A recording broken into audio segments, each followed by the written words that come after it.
I didn't write this.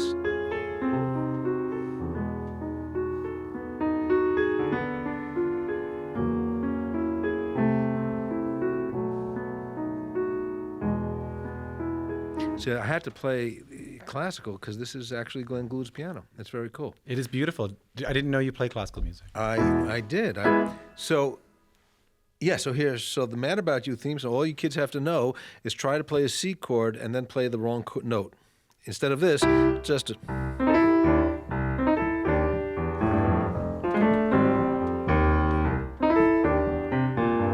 What note are you playing wrong? What? What note is wrong? Instead of you just slide into it.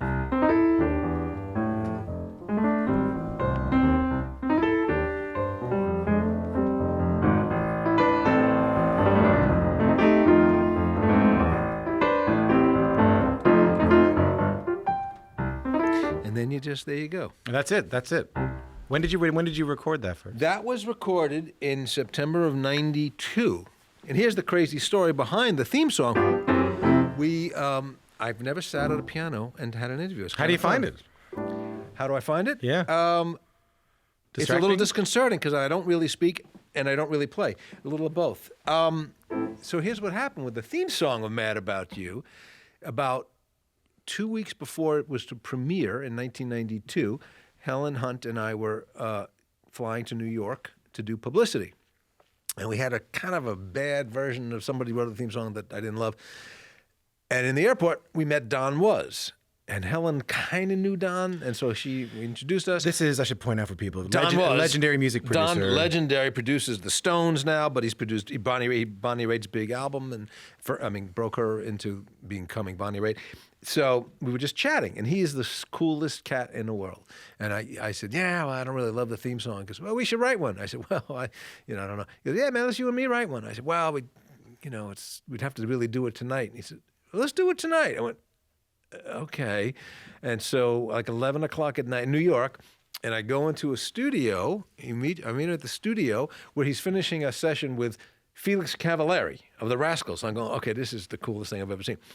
And he said, what do you have? I said, I got nothing. He said, well, let's start. And I said, I kind of picture like a New Orleans kind of I don't know if it's New Orleans, but a little beat. Yeah. So he said, all right, let me do that. And he played on the back of his guitar. He did one track of, and then we just had this. And then I said, and then somehow, before we left, and then we had no lyrics, but we had the song. And he said, sing what you think it would be. So we have a track somewhere of me scat singing, Scooby-Doo, ba-habba-dabba-doo. There's nothing, it was like the Flintstones singing.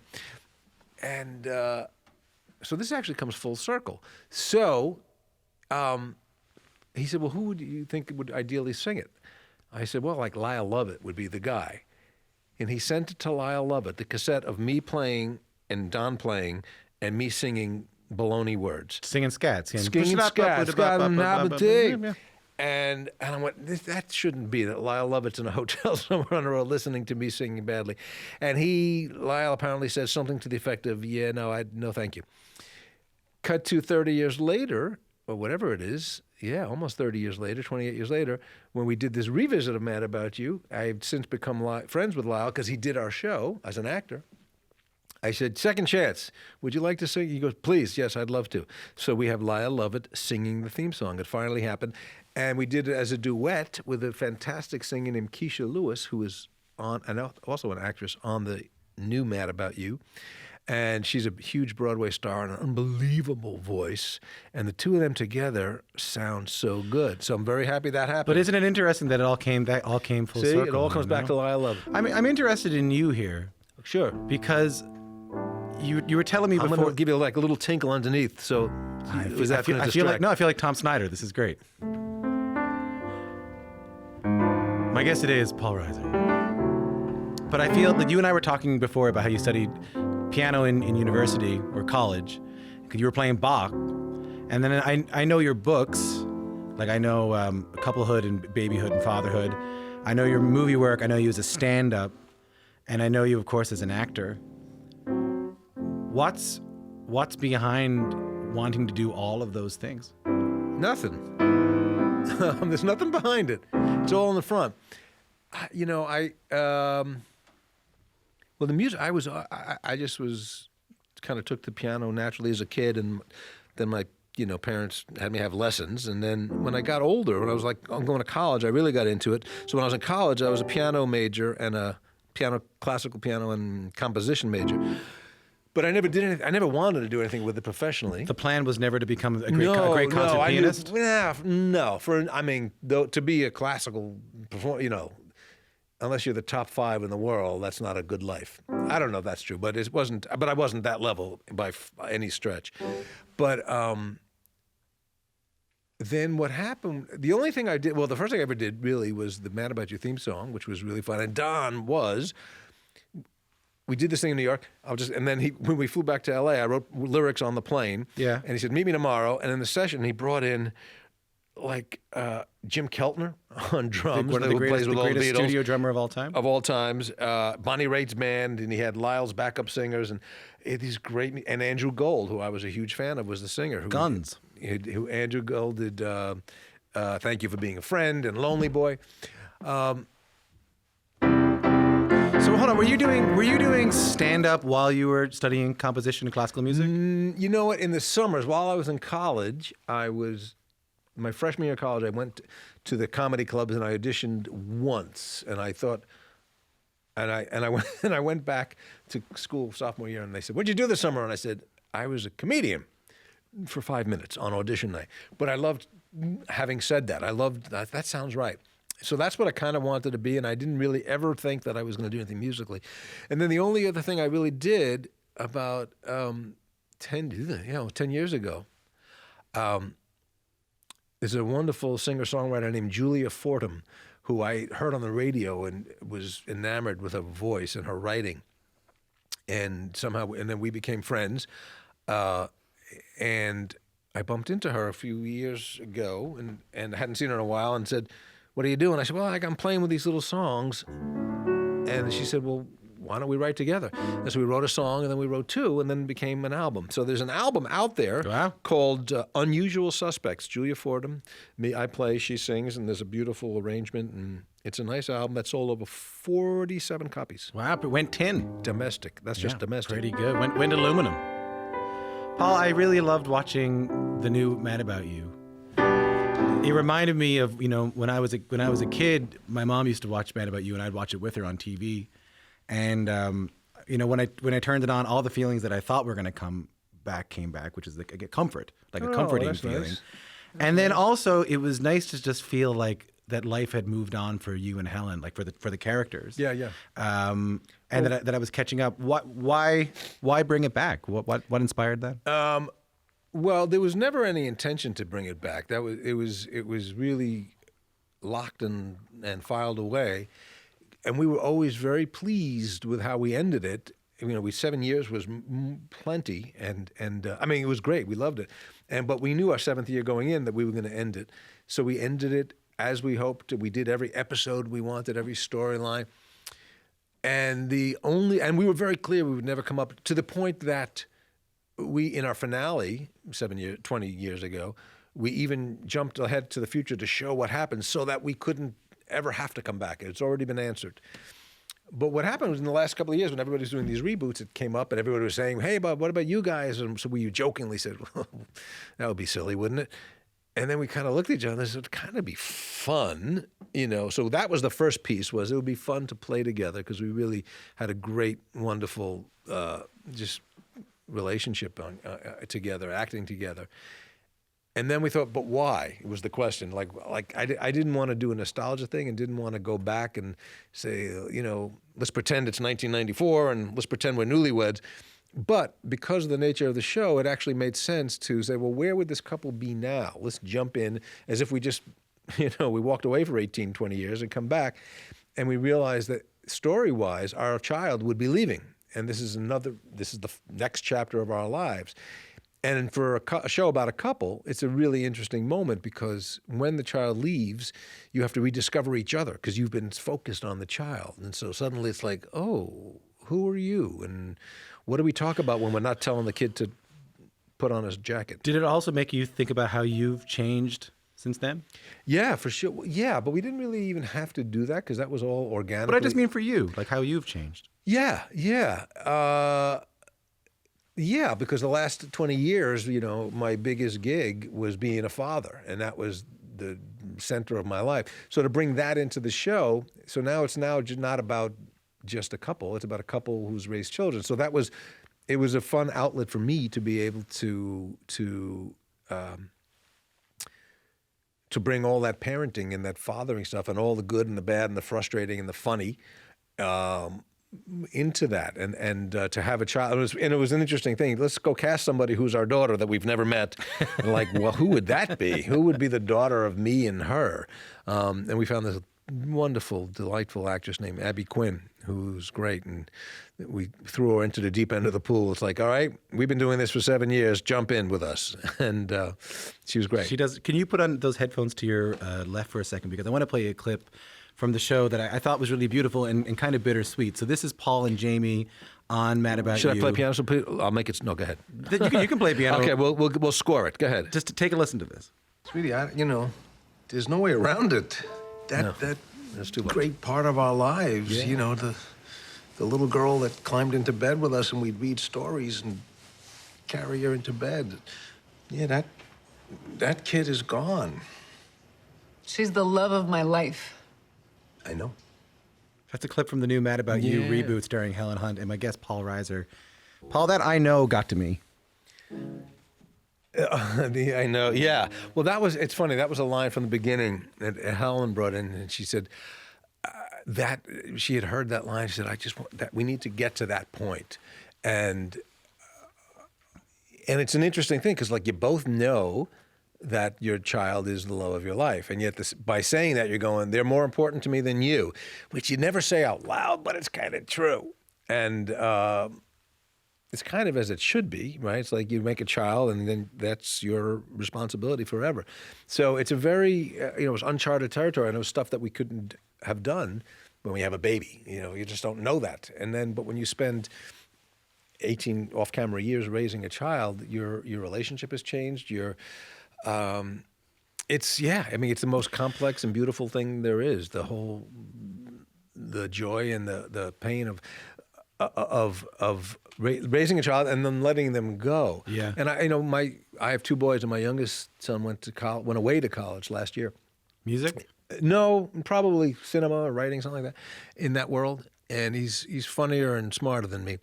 But it's interesting, and it really knocked the wind out of me. I was surprised at how sad I was, and because in my head I'm thinking, well, this will be great. We can go out whenever we want now. We don't have to worry about it. And it's like, oh my God. And it hit me that most things that make you cry, most things that are sad in life, you wish would never happen, right? You don't want anyone to die. You don't want people to be sick. You don't want to break up. You root against it.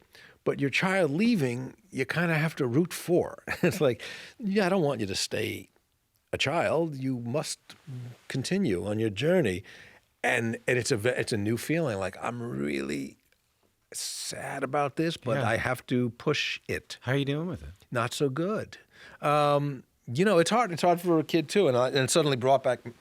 I remember being 18 and 19, and you're on one hand pushing away from your parents, trying to become independent, but you don't really know how to do it yet. And that's why adolescence is so tricky, because you go, I'm walking and talking like a grown-up, but I don't have any track record to speak of, so it's going to be awkward.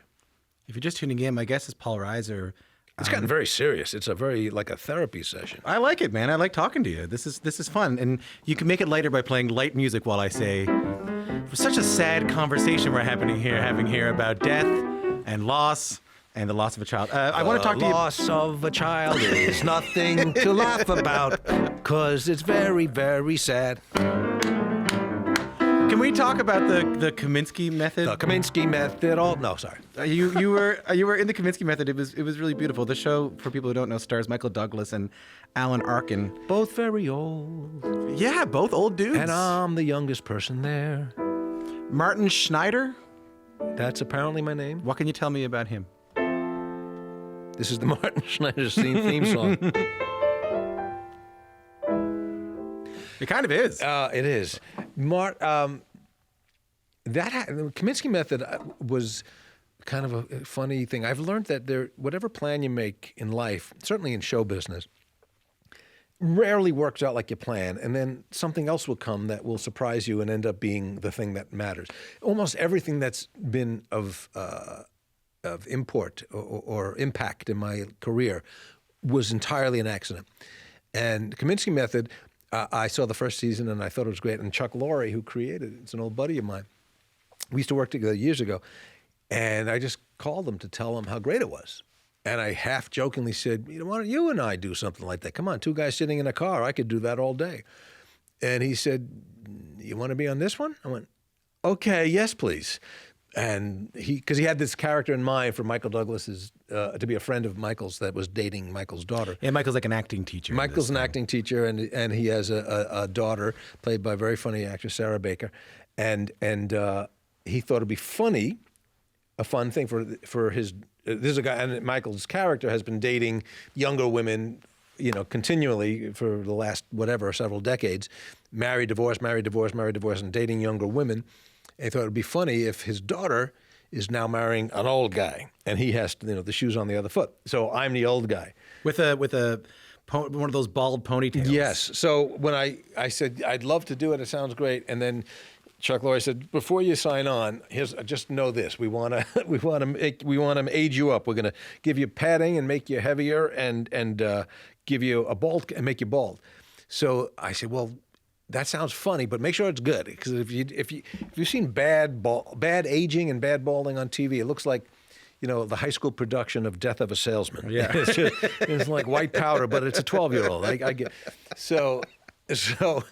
They got these great guys, and I would go in every morning for 2.5 hours, and I'd sort of fall asleep in a makeup chair, and they'd put this latex cap over my hair and then put whatever they do to it, and I'd wake up and I'd look in the mirror and go, hey, it's my father. There he is. Is that how you felt? Yeah, I totally looked like my father, but my father never had a ponytail, but that was behind me. But yeah, that little horseshoe of hair and a bald head. That'll freak you out. It was a little freaky. And it was really fun because it just gives you so much as an actor. You don't have to lean into it because you already look old. So in fact, it lets you play the opposite. So I get to, and what's fun about that character is he's older and he's not, in great physical shape, but he's trying to hold on to his youth. There's a clip from the Kaminski Method, like a scene in the Kaminski Method that our producer Jen showed me, and it really floored me. Just take a listen to this. I'm still doing what I've always done. I just go around pretending everything is okay. I don't think it is. So here I am. I'm taking an acting class instead of sitting home wondering what the hell I did with my life.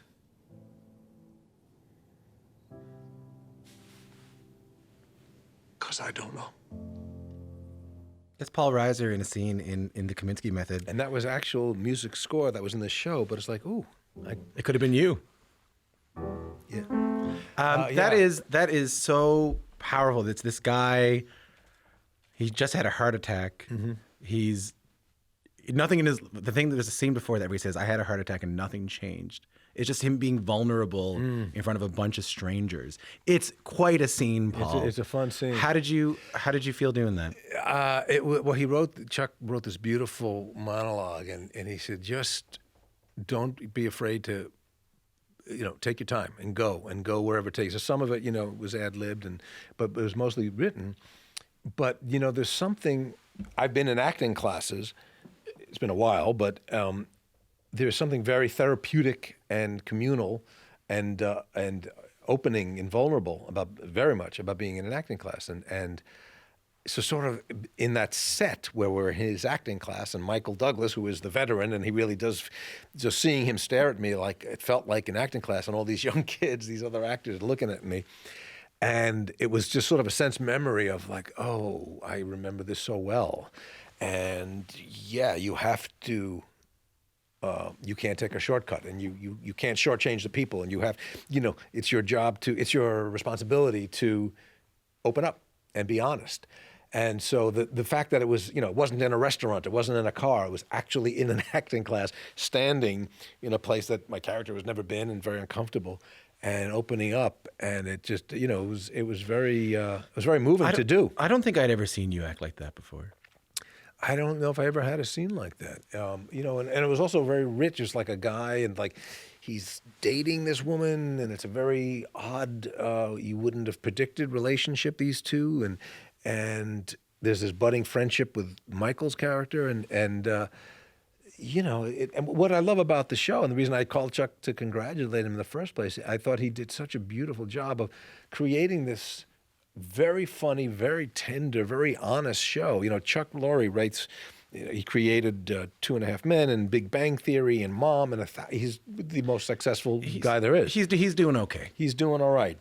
Yeah, he could break a 50 for you should you need it. But so this is the first time he had stepped out of that particular medium, and I thought, well, it's probably I didn't think anything, but when I watched it, I was so impressed at how differently he was writing, and he wasn't writing jokes. It was funny, but it wasn't jokes. Sitcom audience shows, they're often going for the joke. Nobody's hitting a joke in this one, but it's funny, but it's honest. And it was about older guys, right? It was Michael Douglas and Alan Arkin, who's 83, 4 something. And mortality is a real issue, and health is a real issue. And Alan's character has lost his wife, and Michael's character is battling a couple of different illnesses. So there's a lot of real stuff, and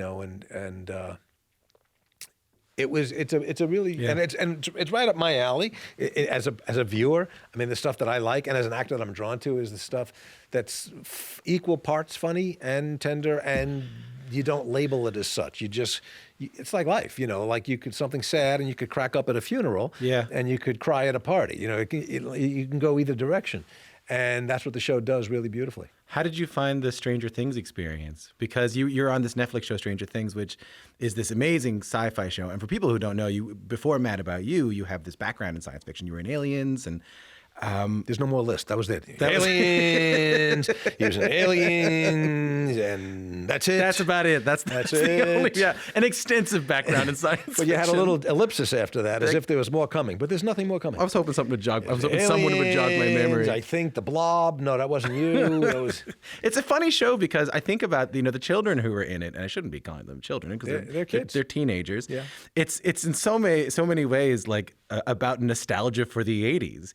All the things. I mean, when I watch it, I think, oh yeah, like look at all those regular Nintendos and look at those vests, the Michael J. Fox vests and stuff like that. I often wonder what it's like for the people who on that show who lived through that era to go back to it. It's funny. I did,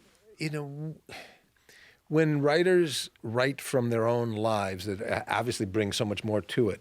And so, for years, Woody Allen was writing stuff that was about 60s and 70s.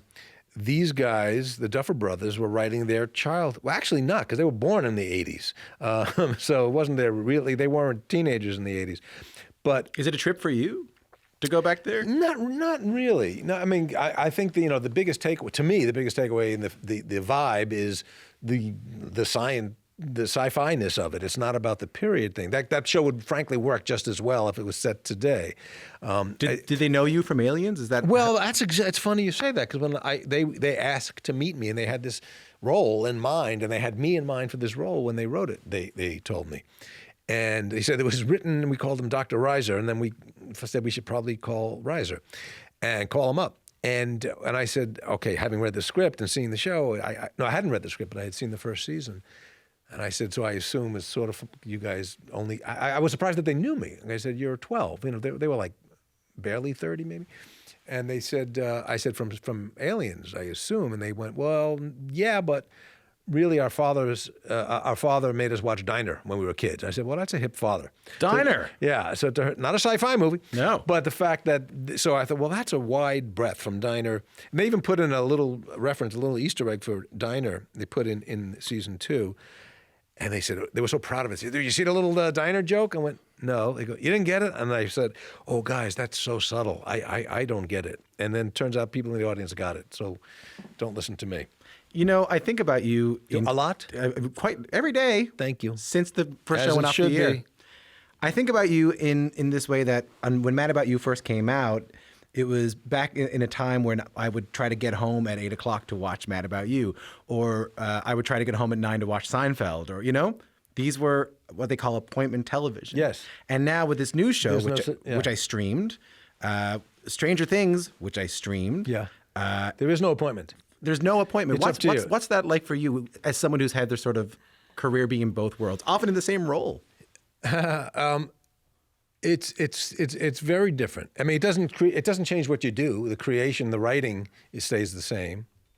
I mean, the little difference in the new Mad About Yous, we weren't writing in acts. There were no commercial breaks to be considered. Like, oh, well, let's give them a little bit of a suspense. It's like, no, just write a little half-hour, 23-minute movie.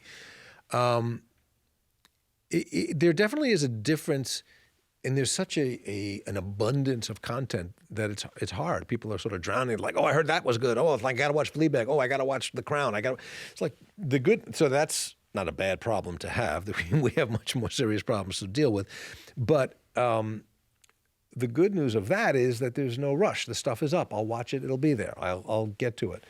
But I remember I did a show that I created called There's Johnny, which was on Hulu for a while. It was behind the stage of behind the scenes of the Tonight Show exactly. with Johnny Carson. Yeah, so which you were on in like '82, right? Yeah. So on the show, and There's Johnny, it takes place in a real world but fictitious characters, and we use clips. We use clips of the actual Tonight Shows from '72 and '73.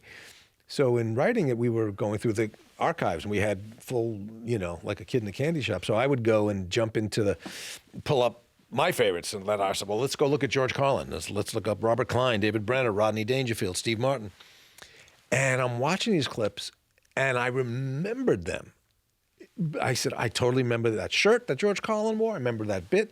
And then I thought, I haven't seen it in 45 years. And I was 15, whatever.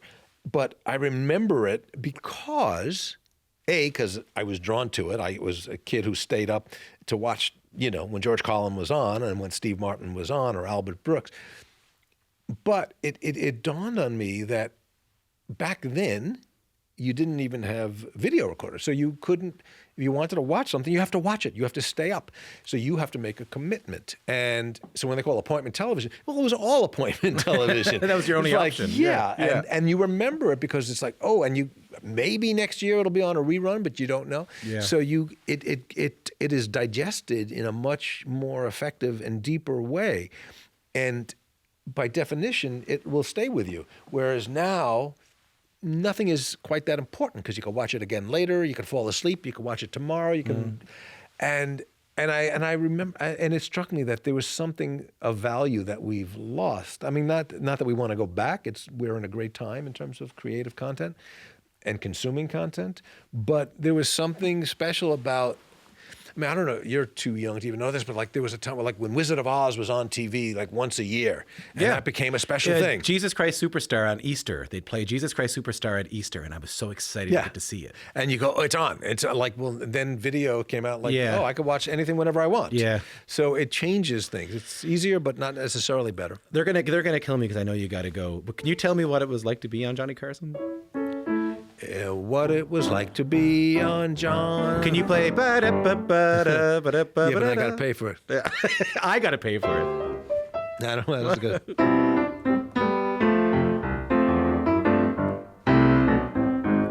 That's written by a Canadian, by the way. Paul Written by Paul Anka. What was it like the He first? just got 40 cents right there. What was it like the first time you went on? It was kind of.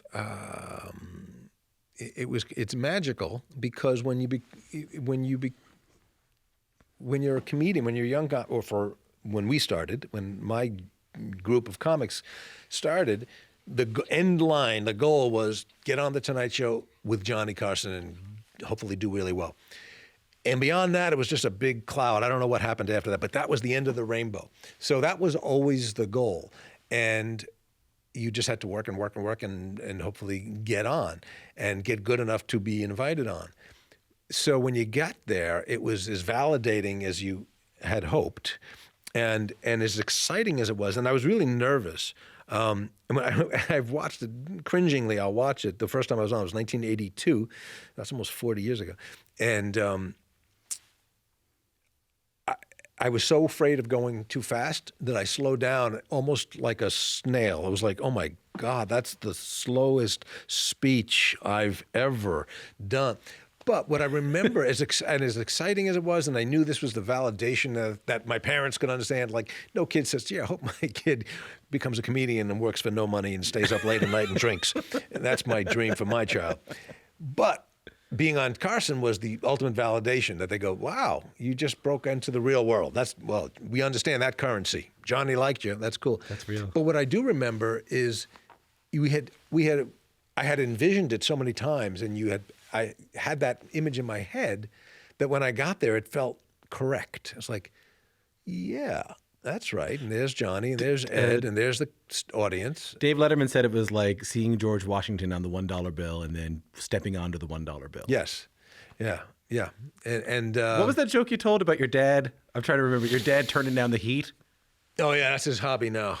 God, his hobby is walking around the house, shutting off the lights, shutting off the heat, because he just didn't want to waste the money, but also like he thought that the money was going to help all the Arab countries. And it's like, Dad, I don't believe that the Prince of Saudi Arabia is in the accounting office going, we're losing money in New Jersey. Who's shutting off the living room? We got to stop that guy. Keep shutting it off. We're dying here. Paul, it's been nice to talk to you. It's been nice to talk to you. I feel like it's been happening. Like, I feel like not, by the way, meeting you was very lovely. Thank you. But playing Glenn Gould's piano, I once went to Abbey Road and played the actual piano. They have the original pianos there. There's the Lady Madonna upright piano. Can you play Lady Madonna? Yeah.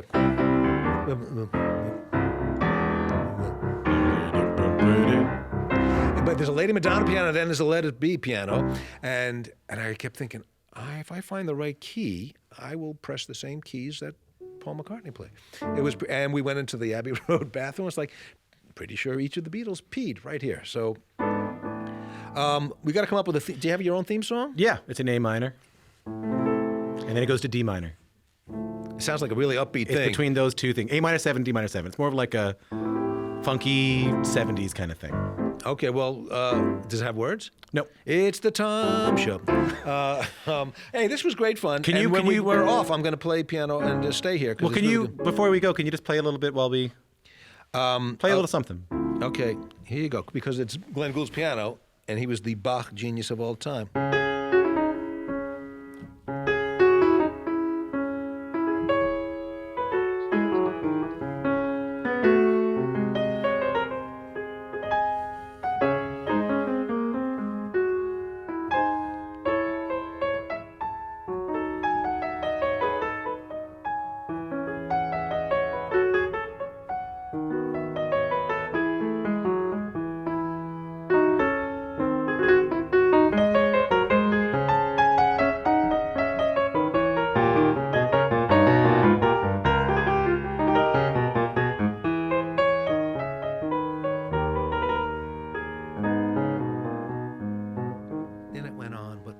Kind of time. Paul Reiser is the star and co-creator of Mad About You, the first generation and next generation. Bach just made 40 cents. Yeah, he made a couple of bucks. His family, his offspring has got 40 cents. Carl Bach. He lives in... Yes, Eddie Bach. He lives in Newark. You can check out the reboot on CTV's Comedy Channel on Charter Spectrum in the States. All 7 seasons of the original series are on CTV Throwback. Meanwhile, you'll find Stranger Things and The Kaminski Method, both on Netflix. Thanks, Paul. Thank you. It's the end of our show. Can you play a little bit and say, hi, I'm Paul Reiser, and you're listening to Q with Tom Power? Q. Hi, this is Paul Reiser, and you listen to Q with Tom Power. Now you're getting 40 cents. I got 40 cents.